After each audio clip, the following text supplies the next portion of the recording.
we zoom in on Section C, row 137, seat 7, where we find... Finnen. Hello. So you're just sitting in the bleachers. What would you be doing? Just watching, reading, notes? I would definitely be people watching. I'm kind of looking for a focal point, something about the opening ceremonies that would catch my eye. Do I see anyone in that area using magic at all? You do. I almost want to inquire if I can get up from where I am or how far away it is. Before you can get up, you see someone pretty boisterous, but a Brechtian himself coming down with 2 hot dogs in hand, and we find... Hello, you guys find Draden.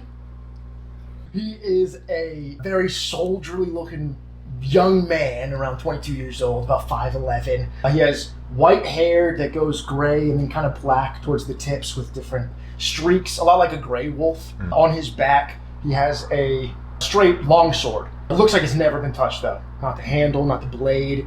Looks like he's never used it in fighting, even in practice. But the pommel of that sword has a bright blue gemstone, and that blue is the same blue as his eyes. He comes in. Did you say I was carrying food? Yes, you were carrying what looks to be 2 hot dogs. Walks in, sits down next to this fella who seems like he's giddy with excitement, but not letting it out, while he's looking at different mages do their thing. Hello, sir. No. Oh. I have 2 of these high temperature pups. Would you care to take one yourself? Sure. If you're offering, I could eat. Yeah, take one of these. Also, you have an interesting look to you. Could you give me a little description about... Could you give me a description about, like, you know, where you're from? You just couldn't, like, let me organically track back over that. You had to put it on blast. I forgot to do my character description. Yeah, no. So this is what I look like. Yeah, I mean, I can see you. Yeah, I know you can. can. See you right now, but not an issue. I like it when people tell me what they look like too. Yeah, I do too. All right. So what you see in front of you is a slender humanoid. I say humanoid because for the most part, unless you were very close to him in proximity, he looks like a human.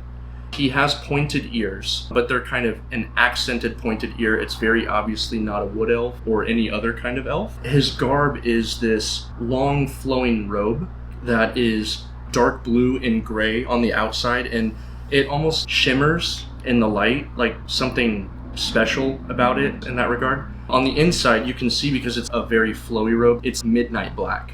And there's a little when he moves around and shuffles, because the robe is not cloth, it is made of metal. He has a staff, and he has long blonde hair that's pulled back tight in a ponytail, and he has wrappings all up his arms, up to his hands, and along his collarbone. You could see that. And yeah, I'm pretty sure it's everything. Would you like any tomato sauce in your forge, pup? Absolutely not. I hate tomato sauce. Oh, really? You just raw dog it? Yeah, absolutely. No other way to do it. I don't even need water. You seem really excited about the people doing magic up here. Do you see them? Yeah. I've been sitting here kind of contemplating how in the world are they able to just do magic like that? They're just doing it all over. That one dude turned into a fish, and then a fox, and then a rabbit. Sheep, too. And then some striped thing that smells awful. And a skunk. Oh, I don't know if I've ever seen a skunk. While this is happening, we see someone from the Sylvesix region coming down, handing out flyers across the bleachers, but you have a ticket of your own in the same row, just on the Sylvesix side of things. We find Alice Burnshade. She is a 5'2", kind of small in stature wood elf. She has 2 French braids in her auburn hair that go kind of the length of her neck. She's wearing various earth tones, lots of linen, a little bit of leather as well. Like she's wearing an off-white linen top with a green long vest and little leather accents. She has a short bow slung around her back and a cloak as well. And she's got a little necklace with acorns on it. So a bunch of acorns. Not quite a choker, but like a little bit longer than that. And she sits down. She's handing flyers to everybody. She's going down, and even if people don't take the flyers, she like sticks them in their pockets. She is advertising for the Cirque du Cosmos. Hello, friends. Oh, hello there. Hello! I walk up to them and I cast Druidcraft that creates little spectral fairies, and I say, "Come to the Cirque du Cosmos. Would you like to have some flyers?" I'm trying to kill the bugs. They almost dissipate the moment you try to go. They just vanish. Draden, You just enjoy your pop. We would love Never a seen a fly. minor illusion before. You are covered in flies. I go over and try to hand them. Before you, the flyer is a black and white poster, which almost has a cosmos feel. They have stars littering the back, and you see the abstract image of a three-top circus, red and black, beckoning you to please come to the circus. We are open at all times, in all seasons. If you keep your flyers, you get 20% off. And if you buy your tickets today, you get 50% off.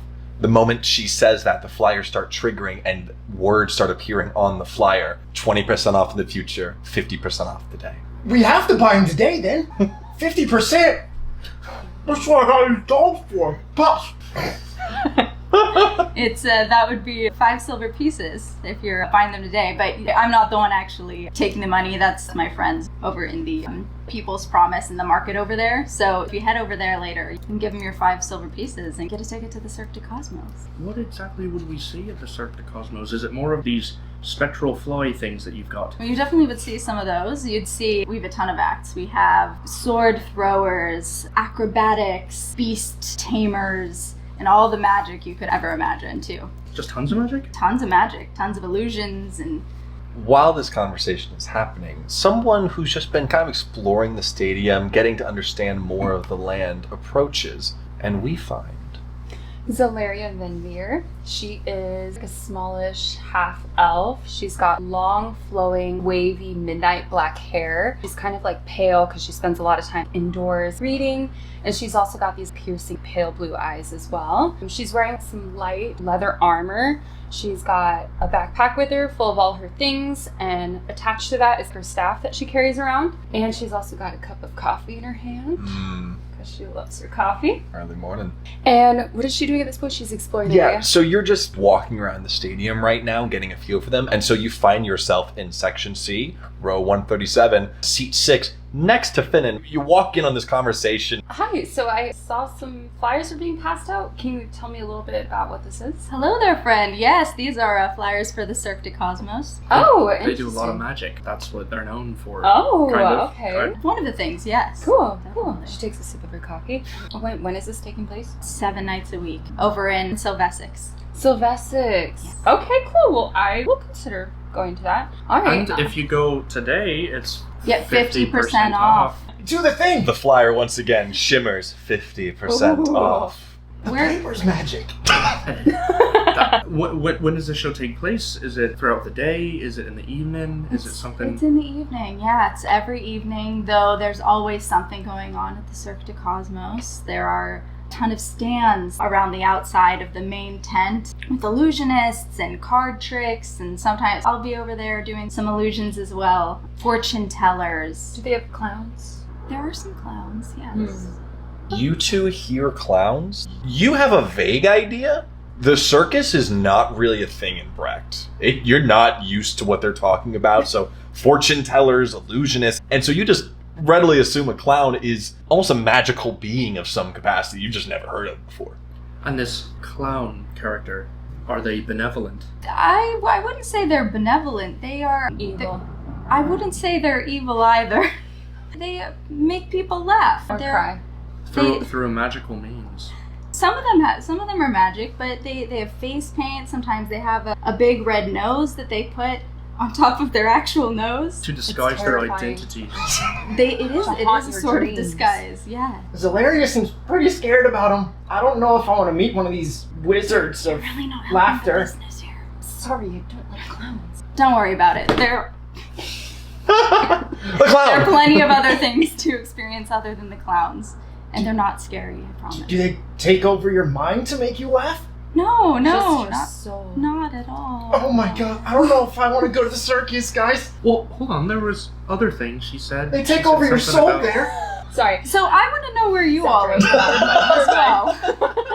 I am Rexian. I was raised in a monastery, a very sheltered life. I couldn't tell you much about Brecht proper because I haven't really traveled much. That's why I'm so excited to be here and see all these crazy things that I could have never imagined. I'm sorry, what are your names? Alis. Alis, I'm Zelaria. My name's Finnen. Sorry, what? Finnen. Finland? Exactly. Yep. You can call me whatever you'd like. Okay. Nice to meet you, Finland. I'm Draden. Draden. Mhm. Okay. Easy. Nice. Nice to meet you all. He ate one of my pups. Your puppies? No, the forge pups. Oh, Yeah, you know okay. forge pups to be a pretty popular concession in the Brecht area. It's very hearty. It's a mix of bread and sausage of some capacity. You're not used to it. You've just seen it around since you've been here. Oh, gotcha. Yeah, those look interesting. Did you Yeah. eat mine too?